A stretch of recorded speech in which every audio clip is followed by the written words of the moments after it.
Hello, my name is Cara Brascia and I am the Director of the Service Learning Program at Boise State University. If social change is important to you, please listen.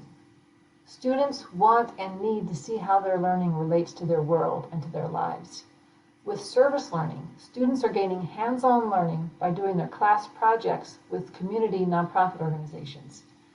Service learning helps students learn course material while addressing critical community issues and building students' capacities to be change makers in their local, national, and global communities.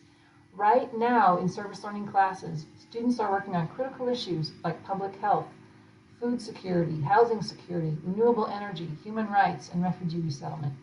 Communities right now are benefiting through organizational capacity building, direct services to help people who are in great need, and new student energy to help address those root causes of big societal issues. We need your support to expand service learning opportunities to more students. If you have contributed, thank you. You are making a positive impact to enhance student learning while addressing community issues. Gifts to the service learning program will provide support to student participants, including hiring student leaders to gain skills to coordinate other students, like assistant volunteer coordinators, to increase educational opportunities, and to allow more students and community organizations to benefit from service learning. Please help us. We need social change and change makers. Thank you.